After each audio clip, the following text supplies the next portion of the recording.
Many families have been fighting to get essential visitor status. At one facility, families say there appeared to be a blanket policy of denying the designation to everyone. The Ombudsperson's office reviewed a complaint and found 25 out of the 100 residents there would have benefited from having an essential visitor. So does it concern you that some families were treated unfairly and denied essential visitor designation?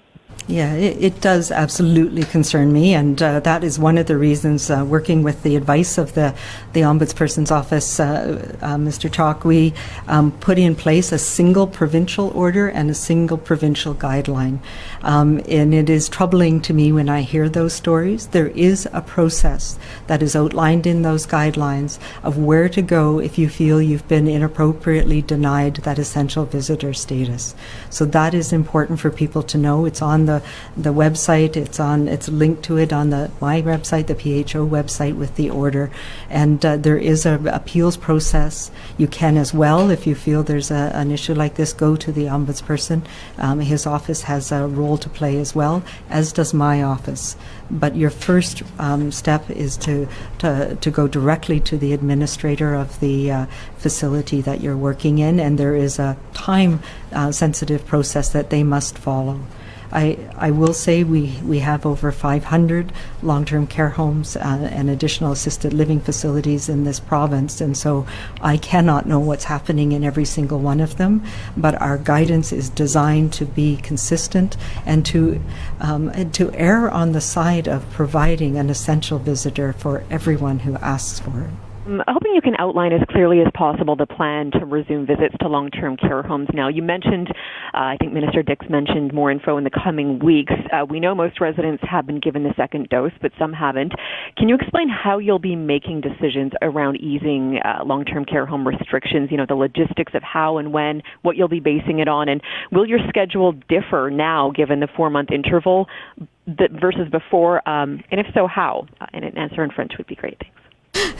No, I can't give you all of the details because we're still working on them. But, what we are learning, and this is the thing, as I mentioned, we know more this week than we did last week. We made the decisions we made because we have now seen, particularly in long-term care, that if you immunize everybody with 1 dose, you get to that level of protection that we thought we had to wait till a week after 2 doses to get.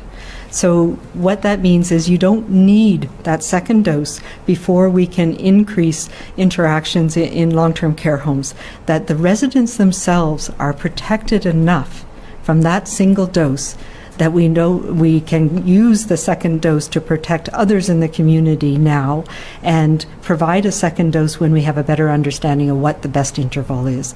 So the protection level that we're seeing after the first dose in long-term care means across the board we can now step up that time to when we can have increased visits, when we can have more physical contact with our loved one in long-term care. And that will happen before the end of this month. We are working those details out.